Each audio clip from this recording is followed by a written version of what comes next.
सभी को नमस्कार, प्रणाम।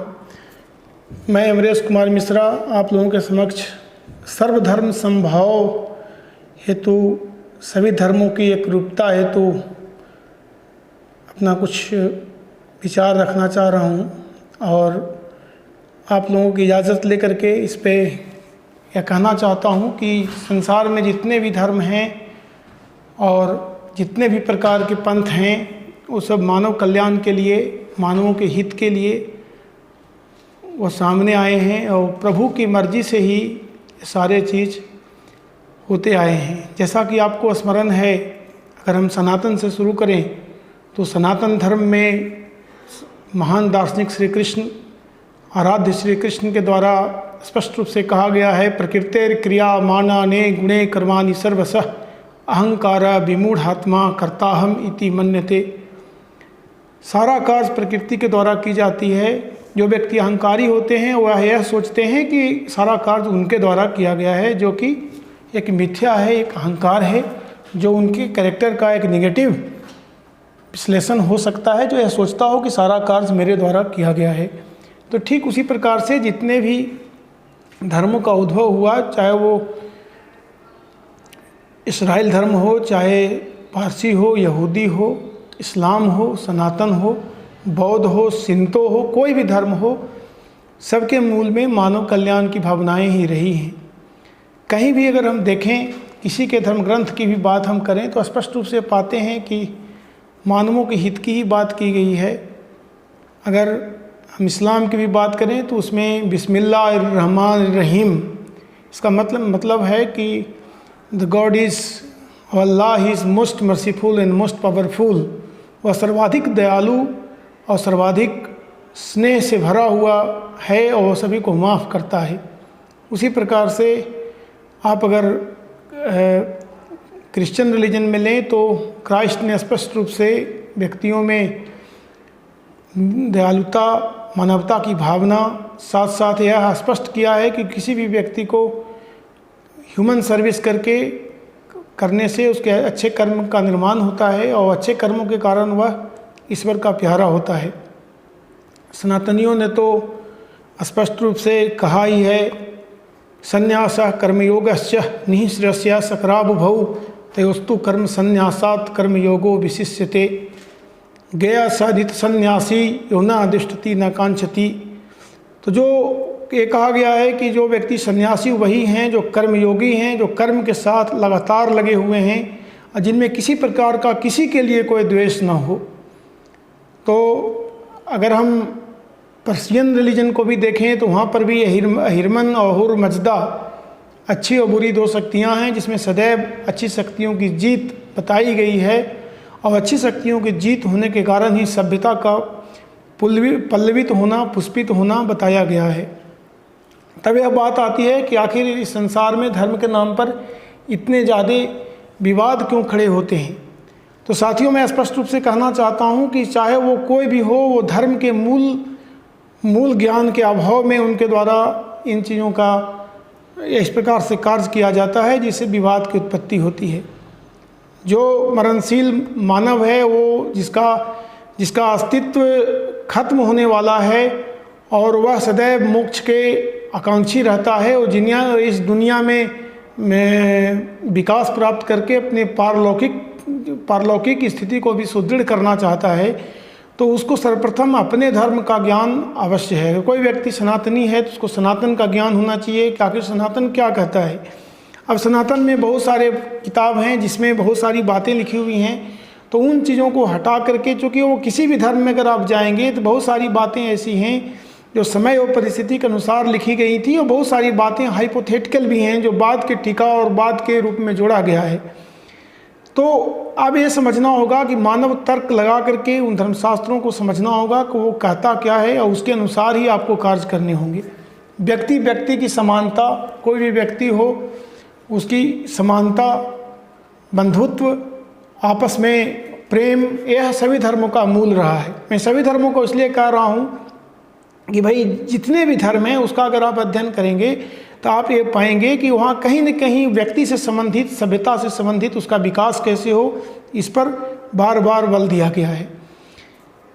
अगर हम लाओ त्से की बात करें तो उन्होंने स्पष्ट रूप से कहा प्रकृति की ओर लौटो।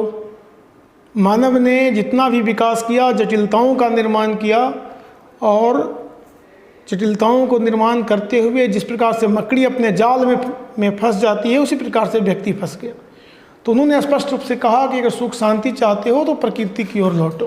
प्रकृति की ओर लौटो का मतलब ये नहीं है कि वो पीछे चला जाए या वो जो है सो विनाश को आमंत्रित करे। प्रकृति की ओर लौटो का मतलब है कि सरलता के साथ विकास को एक्सेप्ट करना और किसी चीज़ को इतना कॉम्प्लिकेट नहीं करना जिससे ज़िंदगी का रस ही ख़त्म हो जाए।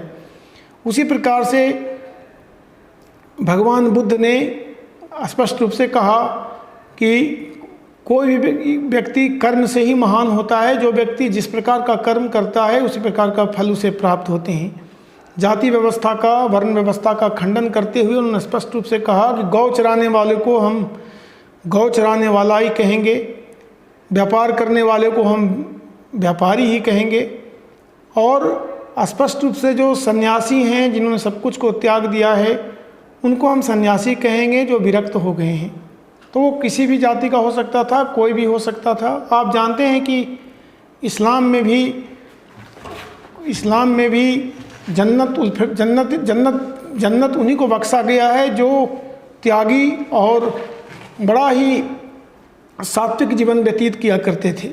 अगर आप उनका देखेंगे तो प्रोफेट मोहम्मद के द्वारा 10 असरा मुबसरा इसको जन्नत बसारत की गई थी, जिसमें चार पवित्र खलीफे राशिउद्दीन कैलिफेट कहा जाता है, जिसमें खलीफा अबू बकर, खलीफा उमर इब्न खत्ताब, खलीफा उस्मान इब्न अफ़ान, खलीफा अली इब्न अबू तालिब और अबू उबैदा इब्न अल जर्राह, साद इब्न अबी वक्कास, तालहा इब्न उबैदुल्लाह, जुबैर इब्न अबाम, इसमें इनका नाम है। इनके अगर व्यक्तिगत चरित्र में जाएंगे तो आप ये पाएंगे कि इन्होंने धन को मिट्टी के रूप में समझा। उन्होंने धन को कभी भी धनोलोलुप नहीं रहे, और जो सुन्नत, जो इस्लामिक लॉ था, इस्लामिक जुरिस्प्रूडेंस था, उसके अनुसार वो अपनी ज़िंदगी को व्यतीत किए हैं। रेफरेंस मैं देना चाहता हूँ कि वह सीरिया का मुख्य कमांडर होने के बाद भी अबू उबैदा के पास केवल एक सोने के लिए खटिया और तलवार और ढाल मिले थे जब खलीफा उमर ने यरूशलेम पर अधिकार किया था। यरूशलेम ने खलीफा उमर के सामने जब सरेंडर किया था तो अबू उबैदा के घर के पास बस इतनी ही सामग्रियाँ मिली थी। तो उस व्यक्ति की ईमानदारी आप समझ सकते हैं। साथ साथ जब प्लेग ऑफ अमावस 639 ईस्वी में जब प्लेग ऑफ अमावस सीरिया में, खास जाविया में हुआ, तो खलीफा उमर ने अबू उबैदा को वापस आने के लिए कहा। तो उन्होंने स्पष्ट रूप से कहा कि पैगंबर मोहम्मद सल्लल्लाहु अलैहि वसल्लम के द्वारा कभी भी महामारी छोड़ करके, उस इलाकों को छोड़ करके दूसरे इलाके में जाने की बात नहीं कही गई थी। तो इस प्रकार के जो कठोर आचरण थे जिसमें सात्विकता थी, तो ये किसी साधारण व्यक्ति में नहीं हो सकता था। तो सभी धर्मों में व्यक्ति को अपने अंदर निहित बुराइयों को दूर करके अपने आप को शुद्ध करने की बात कही गई है। उसी प्रकार से अगर हम बुद्धिस्ट रिलीजन में देखें, बौद्ध धर्म में देखें, तो भगवान बुद्ध ने स्पष्ट रूप से कहा कि चत्वारि आर्यानि सत्यानि, इसमें उन्होंने 4 आर्य सत्य बताए। इसमें दुखी दुख, दुख का कारण, दुख निरोध गामिनी मार्ग, और आपका उन्होंने इस पर विस्तृत व्याख्या किया और स्पष्ट रूप से बताया कि संसार में केवल दुख ही दुख है और दुख के कारण हैं और दुख का निरोध भी हो सकता है, और दुख का निरोध गामिनी मार्ग क्या क्या होंगे वो भी हो सकते हैं। इसके लिए उन्होंने अष्टांगिक मार्ग की व्यवस्था की, जिसमें भिक्षुओं भिक्षुणियों के लिए और गृहस्थों के लिए अलग अलग बात उन्होंने की। सब धर्म संभाव, सभी जाति की समानता, एकता, मानव मात्र की समानता, करुणा, क्षमा, दया, दान, इन सब की बात बुद्ध ने की। बाद में जैनाचार्य भगवान महावीर ने भी किया। और संसार के किसी भी धर्म में स्पष्ट रूप से यह कहा गया है कि मानव अपने अंदर उठने वाले बार बार नकारात्मक फीलिंग्स को ही कंट्रोल करके महान बन सकता है, अपनी महानता स्थापित कर सकता है। तो यह स्पष्ट होता है कि सभी धर्म में एकता की बात है। और खास करके सनातन ने तो स्पष्ट कहा, श्रेयान स्वधर्मो विगुणः परधर्मात् स्वनुतिष्ठतात्, स्वधर्मम निधनम श्रेया परधर्मो भयावह। उन्होंने स्पष्ट रूप से कहा कि हर एक व्यक्ति को अपने धर्म में ही चलना चाहिए, क्योंकि वह वही जनता है और वह उसी को पालन करता रहता है। यहाँ धर्म का अर्थ रिलीजन के रूप में नहीं है, यह कानून के रूप में है। जिस कानून से व्यक्ति अपने आप को उत्कृष्ट बनाता है, उसी कानून को फॉलो किए जाने चाहिए।